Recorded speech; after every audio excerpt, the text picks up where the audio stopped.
Good morning, and welcome to the first Saturday edition of America's Leaders from Coast to Coast, the 250th anniversary edition. I'm Stephen. And I'm Leah. On weekdays, we profile the current members of Congress, but on weekends, we travel back in time to profile the presidents and vice presidents who built this country. And of course, there is only one place to start, the father of his country, George Washington. He is the indispensable man. Without George Washington, there is simply no United States of America.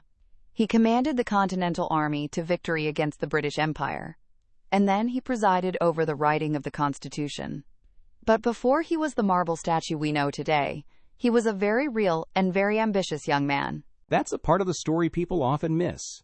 He wasn't born a general. He actually started as a surveyor in the Virginia wilderness. That job taught him the landscape of the frontier, but his early military career was actually a series of disasters. In his 20s, during the French and Indian War, he was involved in skirmishes that arguably started a global war. He had 2 horses shot out from under him and 4 bullet holes in his coat during the Battle of the Monongahela. He developed a reputation as a man who simply could not be killed. That bulletproof legend is part of what made the Continental Congress trust him in 1775. And that trust was tested severely.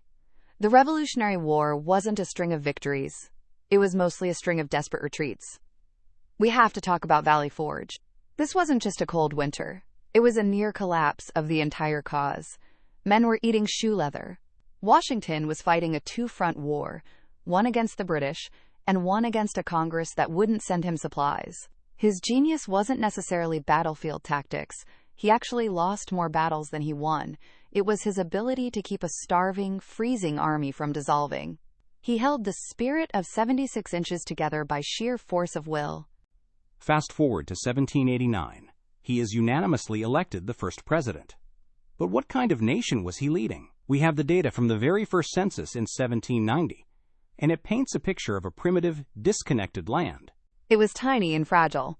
The total population was only about 3.9 million people. That is roughly the size of Oklahoma today, and it was 95% rural. There were no highways, no telegraphs. News traveled at the speed of a horse. If you lived in Georgia, someone in Massachusetts might as well have been a foreigner. The largest city, New York, had only 33,000 people.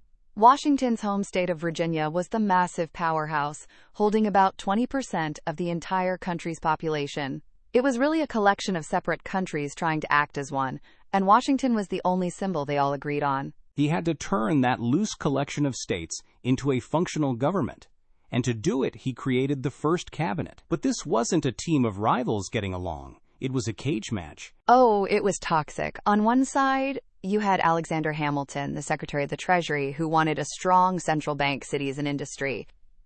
On the other side, you had Thomas Jefferson, the Secretary of State, who wanted a nation of quiet farmers and weak central government. They hated each other. Washington felt like a referee. He generally sided with Hamilton on economics, establishing the first bank of the United States. But he tried desperately to keep Jefferson in the fold. This feud is actually what birthed the first political parties, the Federalists and the Democratic Republicans, exactly the thing Washington feared most. We also have to address the great paradox of his life. He was the father of liberty, yet he owned over 300 human beings at Mount Vernon. It is the stain that cannot be washed away. Washington was a lifelong enslaver. He was a demanding master who pursued escapees relentlessly, even while serving as president. When he lived in Philadelphia, which was the capital at the time, he famously rotated his enslaved staff back to Virginia every 6 months to avoid a Pennsylvania law that would have automatically freed them. However, unlike many other founders, his private letters show he was deeply conflicted. He knew slavery was wrong and that it would eventually tear the Union apart.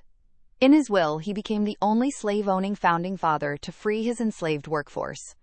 It was a final posthumous act of conscience, but it doesn't erase the decades of bondage that built his wealth. His presidency ended with one final revolutionary act. He went home. In 1796, he published his farewell address and rode away. That letter is still read aloud in the Senate every year.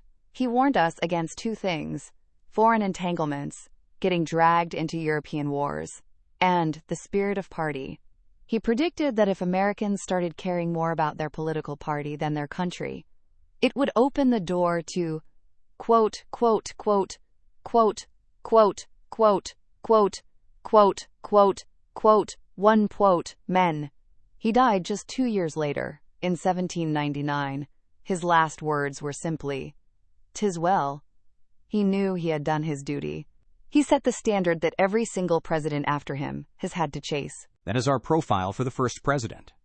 Join us tomorrow as we profile the man who had the impossible task of following him, John Adams. Please note, AI assists in the creation of this podcast from pointedwords.com, and remember, better pointed words than pointed swords.